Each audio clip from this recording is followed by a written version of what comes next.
Happy July 1st, everyone. So I had a very different video planned for today. I am in Tokyo for the next few days, and I was going to take you all on a lovely walk through Akasaka, where I'm staying this morning. But it is a shitty and cold and soon-to-be rainy day in Tokyo. And I actually started filming the video in spite of that, and then it so happened that I was walking along the street that I was walking along at the same time the garbage truck was going, and I was about halfway through the video, and this garbage man came up behind me and startled me and ruined the whole thing. God bless him, I know he was just doing his job, but because of that, and because I want to do this while I'm sort of in the mood, I did want to go ahead and just change the setting and make the video, because I think what I have to say over the next few minutes is very valuable, and I don't think it would have the same impact if I waited until conditions outside were better, because of course, who knows when they will be. So I guess I would start on the note of it being July 1st today, right? Halfway through 2021.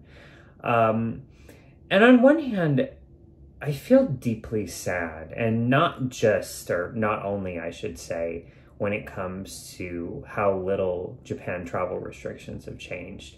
You know, when the world shut down in early March of 2020, I guess I just thought at the time, I mean, on one hand, I don't think any of us knew the enormity of what was happening at that time, irrespective of how you felt about the measures that were being taken, what you knew about the virus, or how much you'd studied pandemics throughout history. But I guess even in spite of the fact that I've always gone out of the way to really keep myself informed and be aware of all the different possibilities and the parameters and the variables and what have you, which is to say, I think I've approached this in a sober way from the beginning. I think if you had told me back then that it would be the middle of 2021 and most of the leaders in the world would be proceeding as if it was still March of 2020, in spite of having a dozen amazing, safe, effective vaccines, lots of therapeutics, on the market, and overall clinicians around the world having a much better idea of what we're dealing with, and society adapted to certain restrictions being reintroduced when necessary, and sort of more able to roll with the punches of an ongoing pandemic. If you had told me that in spite of all of these things having changed, that our public policy with respect to COVID would more or less be the same, which is lock down the entire world at any sign of trouble, I would have probably thought you were crazy.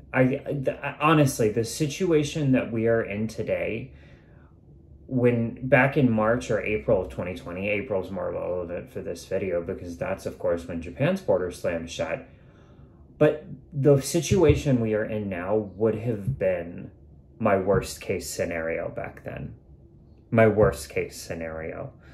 And it's, I don't know, this is a really bummer of a note to begin this video on, even though, trust me, keep watching, this video is going to get a little bit more positive, but I just feel so deeply sad that in spite of all the reasons we should be optimistic, all the confidence we should have as a species, and certainly as individual countries about moving forward and moving on from this pandemic, we remain mired in fear.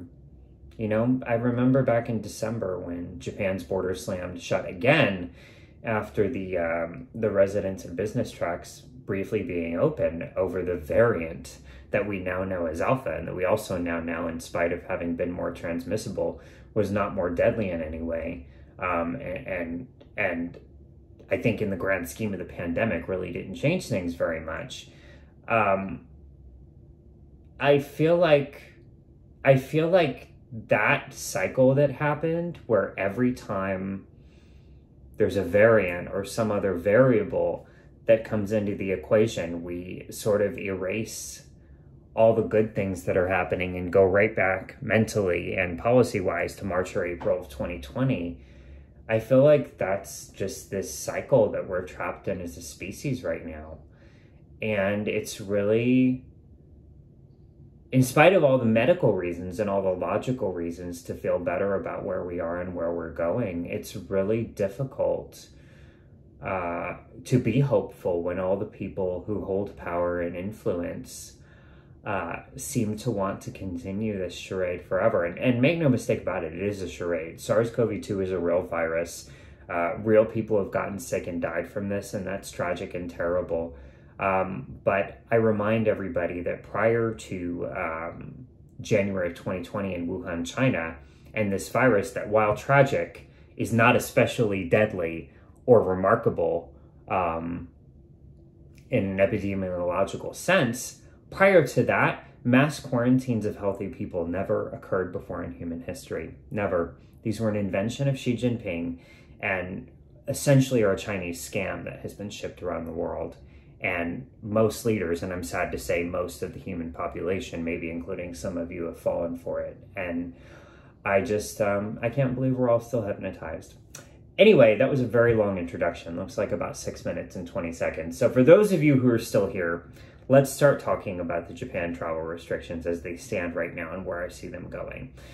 So unfortunately, as those of you who've been paying attention will know, Japan's border is still closed to all new entry foreigners, at least those that are not related to the Olympics that apparently are still taking place here in Tokyo about 3 weeks from now. You know, even though I guess July's not a big date when it comes to school. You know, the school year starts in April and then October is the half term. July is an intake period for language schools, but yeah, it's not super major. So I didn't necessarily expect an adjustment for July.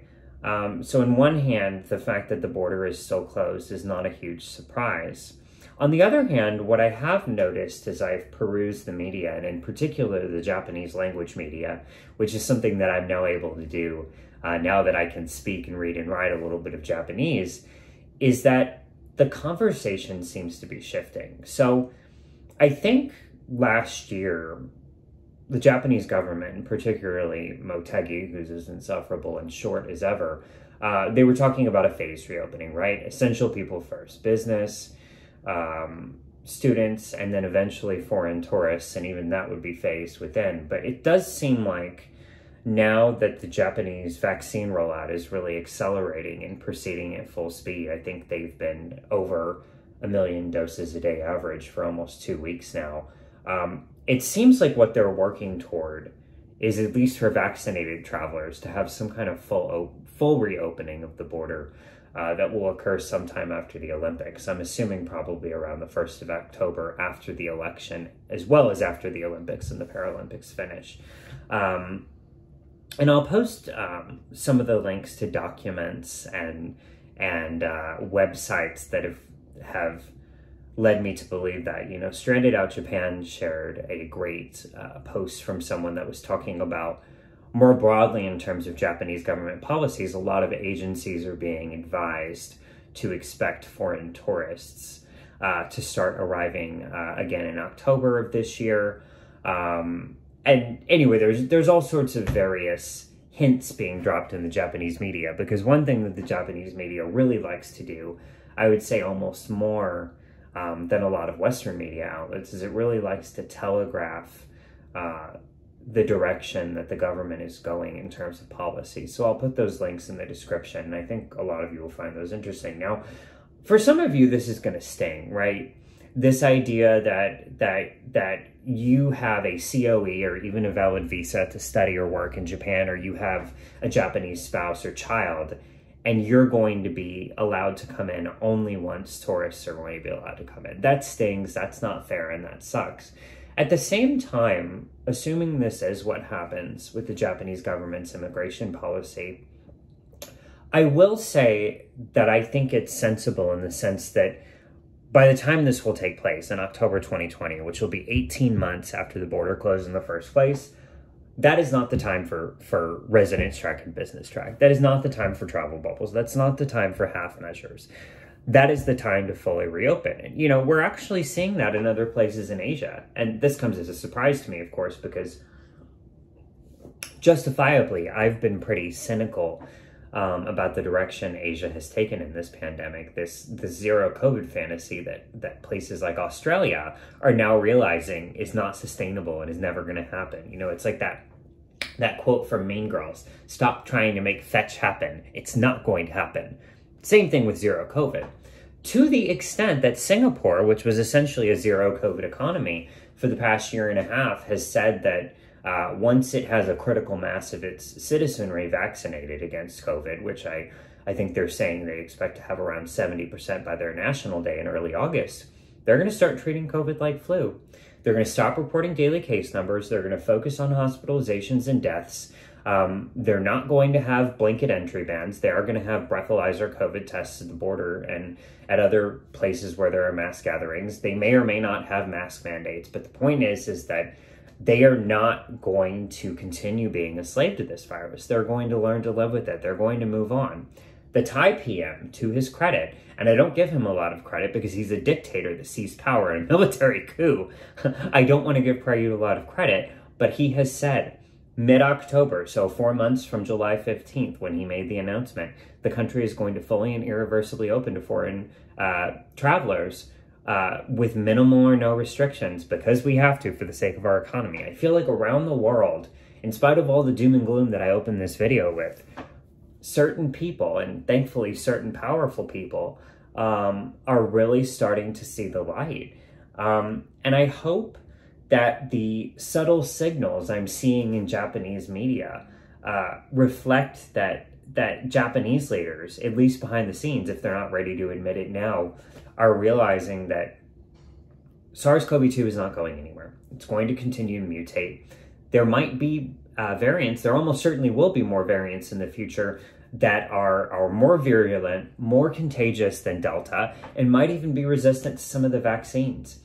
But we have to stop being captive to this virus. We have to start living our lives again. We have to learn to live with this. And we have to get out of this zero tolerance, zero risk mindset, because I think that while one hand is working to save lives from the virus, which unfortunately in many cases has meant little more than people who are 89 years old living to 90, God bless them, we are destroying tens or hundreds of millions or even billions of lives with the other hand, with all of these ridiculous restrictions that at the best delay the inevitable. So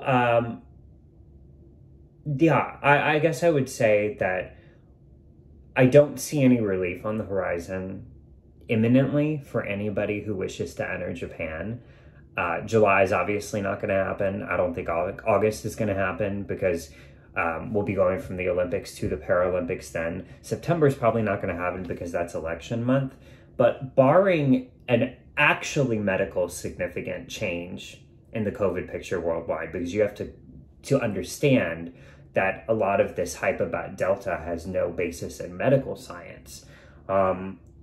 I do think you're going to see Japan follow more in the footsteps of Singapore and Thailand, and less in the footsteps of Australia, which, in spite of how much egg it has on its face as 70% of the country locks down, in spite of having closed borders the past year and a half, I think you're going to see more countries start to follow, more Asian countries that is, start to follow the Singapore-Thailand model, as opposed to following Australia down into the abyss. At least I hope. As I said, though, I'll include some of those links in the description to this video. And I do apologize, by the way, that this video was sort of rambly, sort of disproportionate, and kind of all over the place. But I have to be honest, we're halfway through 2021. We are so far behind where I thought we would be, where I think we should be, based on the facts and based on the science. And I don't know. It's difficult to stay mentally and emotionally intact, keeping all of this in mind. So I hope all of you are doing well. I hope that you enjoyed this video in spite of how self-conscious I feel about the content, and then of course about shooting it within my boring hotel room. But it is what it is, and we just have to keep on keeping on, don't we? All right, see you in August.